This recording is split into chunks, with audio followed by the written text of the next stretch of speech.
Alors, salut à tous sur la chaîne de Mister No. Alors aujourd'hui, journée un peu particulière, vidéo un peu particulière.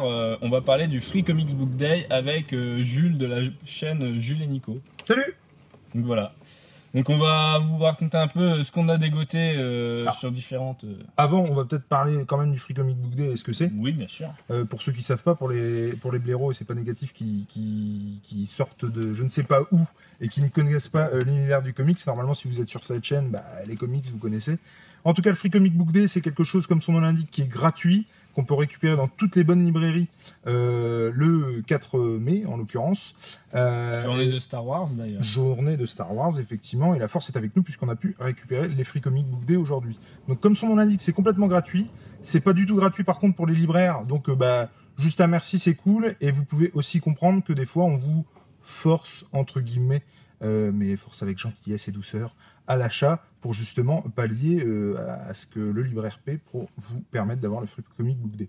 Voilà, c'était juste on cherche à amener vraiment les lecteurs chez les libraires et donc avec une action commerciale en donnant, faut aussi se dire voilà, je vais dépenser un peu, même si c'est un comics kiosque à 7 €, on le fait quoi. Et puis ça permet aussi, ça permet déjà de découvrir d'autres titres et puis des titres sur lesquels on n'aurait pas forcément risqué de dépenser 20 balles dans un tome. Là, on le paie pas et on peut voir ce que ça donne et ce que c'est. Donc on va commencer par ce qu'on a récupéré chez Cultura, je pense. Alors oui, il faut peut-être qu'on dise aussi ça. Alors moi, je suis le spécialiste des précisions. Précisons qu'on a fait un braquage de malade chez Cultura. Généralement, on récupère un comics, deux comics, trois comics. Et là, c'était la radia. Et là, clairement, on est arrivé. La nana, elle savait pas. Elle a dit il faut en laisser pour les autres. Ce que je comprends tout à fait, c'est tout à fait normal. Et mon bon ami a eu la présence d'esprit de dire bon, non, vous inquiétez pas, on va en laisser, on va en prendre un de chaque. Et elle nous a laissé repartir avec les 13. Ce qu'on n'aurait jamais fait dans une librairie indépendante. Mais là, pour le coup, Cultura, enfin, ça va quoi. Et puis après, on a été dépenser nos sous chez notre libraire indépendant, Bulle en Stock, à Amiens. Voilà. Donc, on va commencer un peu par la liste exhaustive, on va dire, des comics. Donc, il y a certains qu'on ne connaît pas. Donc, le premier qu'on va vous présenter, c'est Mind de MGMT. Donc, alors là, pour le coup, moi, je ne connais pas du tout. Donc, alors, c'est un dessin assez simpliste, un peu brouillon. Moi, le dessin m'emballe pas de ouf. Mais pourquoi pas? Après, moi je le lirai, mais c'est pas le genre de comics que j'irai acheter par la suite. Mais c'est ça qui est de bien aussi, ça permet aussi d'avoir une bonne surprise comme on le disait tout à l'heure. Voilà, c'est ça. Donc pourquoi pas? Donc ensuite, le deuxième, je vais laisser mon ami Jules en parler parce que il en a quand même fait une vidéo. J'essaierai de mettre un petit lien quelque part Et ouais, pour vous montrer. Alors Foxboy, alors c'est plusieurs choses. Foxboy, Comics Initiative, Laurent Lefebvre. Alors Laurent Lefebvre, c'est un mec qui est fada de comics et de BD, qui s'intéresse à tout univers étant sur le comics. Et il a son MCU à lui, où il y a Foxboy qui tourne là-dedans, avec plusieurs autres. Et donc là, il est sur le tome 3, le troisième souffle, campagne Ulule, en ce moment même. Ils sortent leur premier Free Comic Book Day, donc chapeau à Comics Initiative, chapeau à Michael, et puis ça a l'air d'être du bon, du très bon, de la reprise, mais aussi finalement le comics comme on le connaissait quand on était gosse en fait, où il y a le courrier des lecteurs, à la strange, tout simplement. Des petites choses sympas, et puis des choses à gagner, enfin voilà, et puis une bonne rampe de lancement aussi, pour leur campagne de Ulule qui de toute façon a fait plus de 200%, donc il n'y a pas de problème. Vous pouvez y aller, c'est du bon, du très bon. Donc vous allez sur la chaîne de Jules et Nico, il y aura un détail de l'histoire de Foxboy. Et du troisième souffle, à mon avis, dans quelques temps, ça c'est sûr. Donc ensuite, Rick et Morty, pour les fans de la série, je pense, c'est un peu comme pour les Simpsons, il y a une espèce de comics qui a été fait pour la série. Alors, comics qui marche très bien en France, hein, Rick et Morty. La série marche très bien, je crois qu'elle a été diffusée sur Netflix. Sur Netflix, ouais. Je sais pas si elle l'est encore. Mais ça marche très très bien en BD. C'est édité par iComics qui édite les Tortues Ninja. Et force est de constater que iComics ne fait que des bons choix. Puisque Tortues Ninja ça marche, c'est de la bombe. Il est à 5,90 en ce moment en librairie. Et puis il y a ce Free Comic Book Day de Rick et Morty pour lancer le prochain tome. Donc on peut dire que c'est une valeur sûre sur ce qu'ils misent, quoi. Ouais, carrément. Mais ils font des bons choix, quoi. Ensuite, on a Misfits City. En gros, c'est une bande de jeunes On peut le voir sur une bonne jeune demoiselle. Sur la première de couverture du Free Comic Book Day, il y a une carte, il trouve une carte et il y a une espèce de chasse au trésor avec de multiples rebondissements. Ça me paraît un peu féminin comme lecture. Alors c'est très féministe en tout cas, ça je pense. Féministe, ouais. Après, alors il y a une deuxième histoire, honnêtement, je ne vois pas du tout ce que c'est. Mais en tout cas, moi, la première de couverture me botte vachement. Et puis, il y a un côté aventurière qui moi, me donne envie. Et je pense que ça va être le premier. Bon, bah, comme pour d'autres, on lira et puis on verra bien ce que ça donne. Donc ensuite, on a Harbinger Wars Blackout. Alors, est-ce que tu connais? Alors non, je connais pas. Alors, il faut aussi préciser que c'est un double, hein, en fait. Alors, oui, celui-là, moi, je connais pas du tout. Avec une espèce de comics manga. Kaiji Max. Ça ressemble un peu à Astro Boy, un peu. Ouais, mais moi, j'ai l'impression que ça fait un peu penser à Godzilla, Bioman. Pokémon, Digimon. Pokémon, attrapez-les tous! Très dessin japonais, cartoon, mais en tout cas dans tout cet univers effectivement japonais. Je vais m'intéresser plus particulièrement à Harbinger Blackout. En gros, pour la faire courte, l'univers Valiant, on a tous les personnages un à un avec Face, avec Bloodshot, voilà. Et Harbinger, c'est clairement l'Avengers, le groupe. La réunification des différents héros de Valiant. Et du coup, bah, ça, c'est une énième histoire de cette équipe de l'univers Valiant qui va se réunir. Et donc, c'est le chapitre 0, prologue inédit. Voilà. Donc, j'imagine pour la sortie de Blackout, Harbinger Wars Blackout. Ouais, je pense. Donc, moi, je pense que je vais le lire parce que Valiant, j'aimerais bien m'y initier. Donc, alors, ça, c'est étant plus Marvel d'ici, c'est bon, ça. Faut que j'aille un peu dans les horizons autres. Ouais, voilà. Et donc, je pense qu'il faut aller le lire et le tenter. Donc, voilà. Ensuite, Mars Attack. Alors, ça, c'est du Free Sketchbook Day, finalement. Puisqu'il ne s'agit pas d'un comics ou que ce soit une histoire courte et entière ou que ce soit des morceaux d'histoire, mais plutôt des commissions réalisées par des artistes. Et donc, on a toute une flopée de commissions sur l'univers de Mars Attack.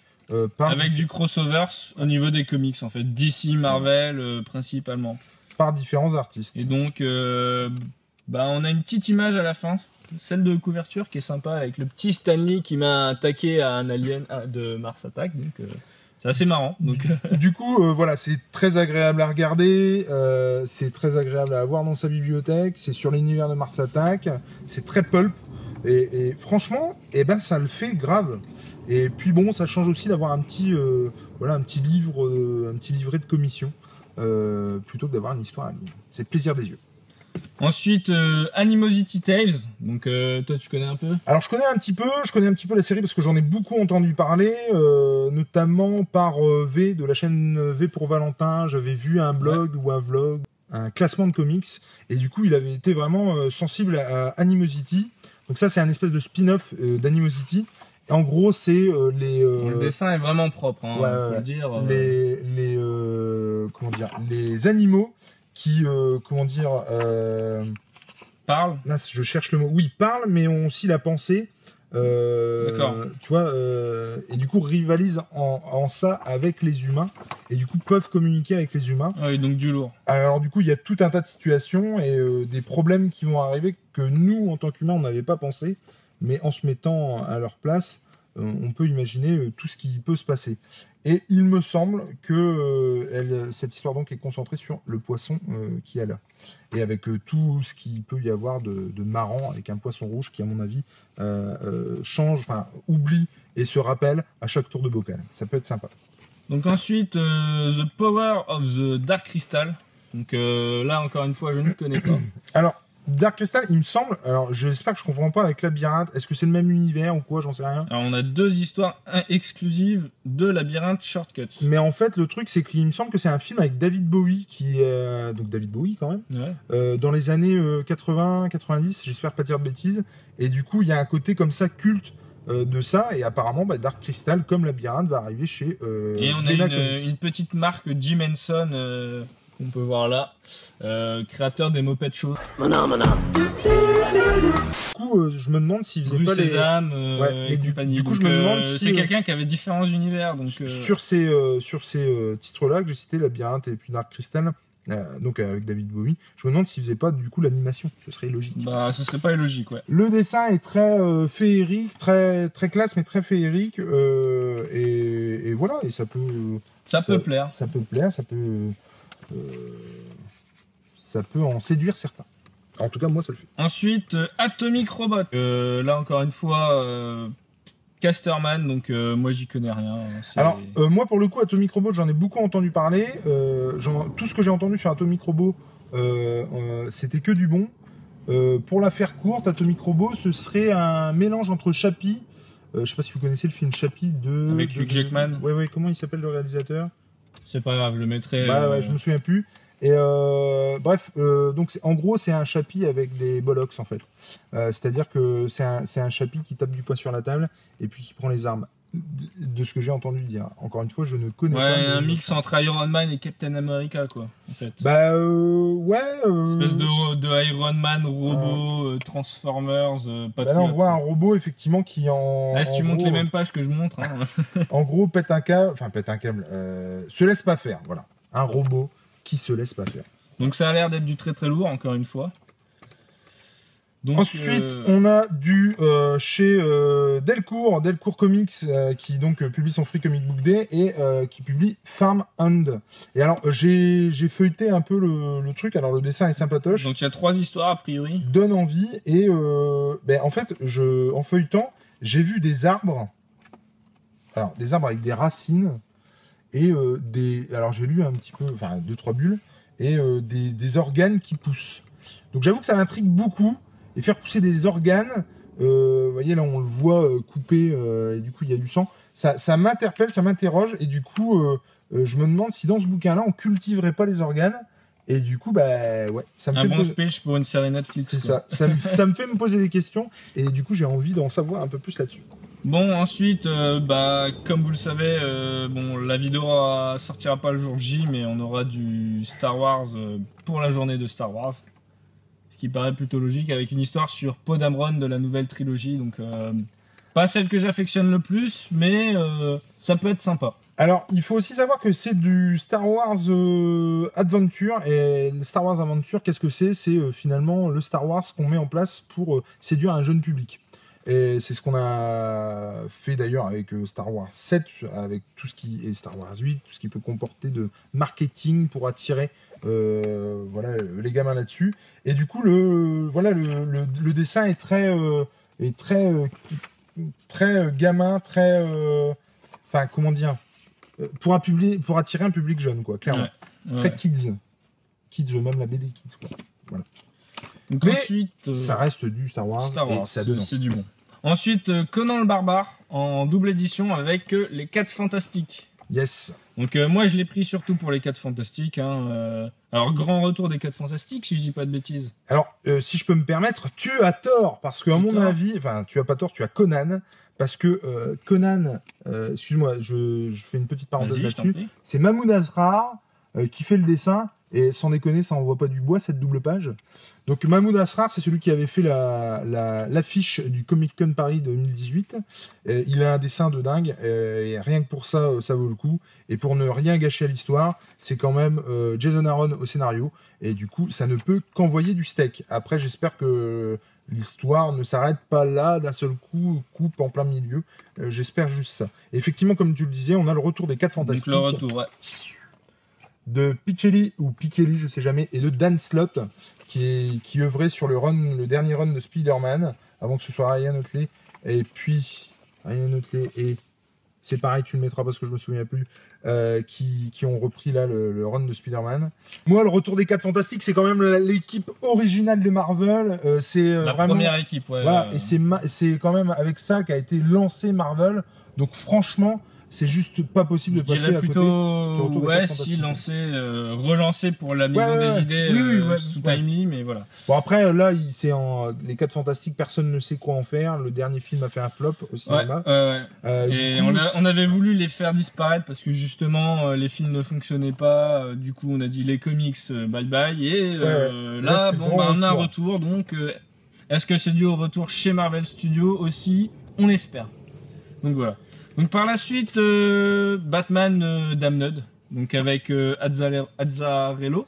Alors Azzarello, il a fait Android Bullet, il a fait du Batman aussi. Et le Batman Dizzy. Et le Bat Dizzy, effectivement. Donc une petite affaire, vous chercherez sur internet si vous Ouais, êtes voilà. Est-ce qu'il intéressé. sera dans ce comics-là? Franchement, j'en doute. J'y crois pas. Mais- Je ne pense pas. Mais parce que bon, ça risquerait gros quand même de mettre le... Et puis de toute façon, il a été retiré, le Bat Dizzy. C'est-à-dire que effectivement, on l'a retiré. C'est une de- censure, hein, on peut de, le dire. oui, voilà, de la publication. Ce qui est ridicule parce que c'était dans le Black Label. Donc ça veut dire ce que ça veut dire. Avec du Bermejo ou Bermillo, je sais jamais, qui fait un taf de dingue au dessin.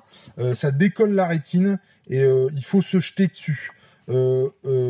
Voilà, Azzarello, c'est quand même un gage de confiance au scénario.